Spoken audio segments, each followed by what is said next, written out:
So imagine this. You're cleaning out your eccentric uncle's attic, and tucked away in an old dusty chest you find a small glass bottle. Inside there's a sparkling glowing potion.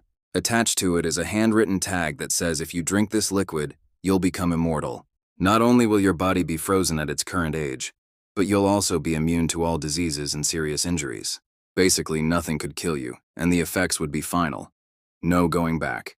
You'd keep existing at least until the very end of the universe, when even the stars burn out. The instructions are clear. The only real question is, would you drink it? On the surface, the answer seems obvious. Most people think of death as something bad, something to be avoided at all costs. We spend our whole lives taking precautions to stay alive, eating healthy, avoiding reckless risks, going to doctors, wearing seatbelts, you name it. All of that effort is aimed at one thing, pushing death further away. So if a magical potion could take death completely off the table, why wouldn't you drink it? If you were immortal, you could live as dangerously or as safely as you liked. You could pursue any goal you wanted, no matter how big, without worrying about running out of time. You'd have an endless horizon of possibilities. Exploration, learning, pleasure, achievement, love, fun, curiosity. Everything stretched out forever. No fear of dying would ever hang over your head. But here's the twist. A lot of philosophers have thought carefully about this question, and not all of them agree that immortality would actually be a blessing. The British ethicist Bernard Williams is one of the most famous critics. He argues that immortality would eventually become unbearably boring. His reasoning is pretty simple.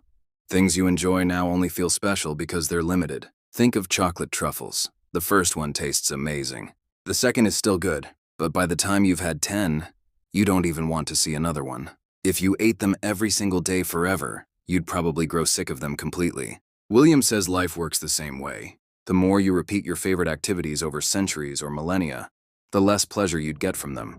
Eventually, everything would lose its spark, and eternity would stretch out as one long, monotonous burden.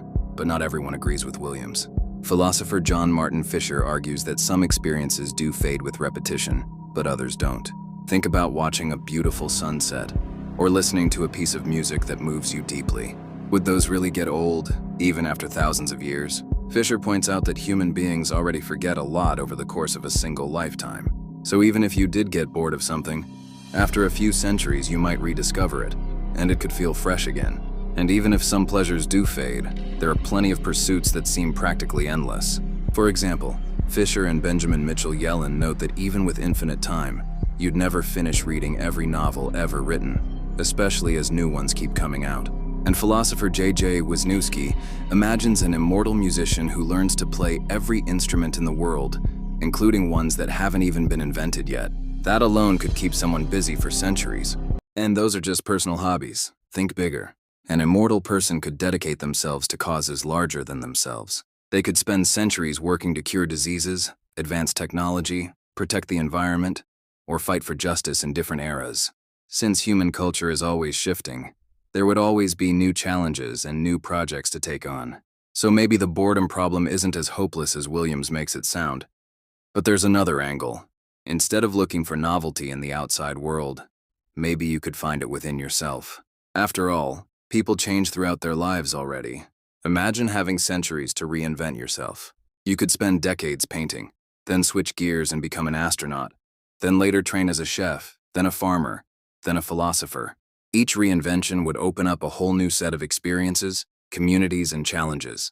In theory, you could live dozens of completely different lives within one endless lifespan. Still, Williams has a counter to that idea too. He says living an endlessly changing life might not actually be appealing.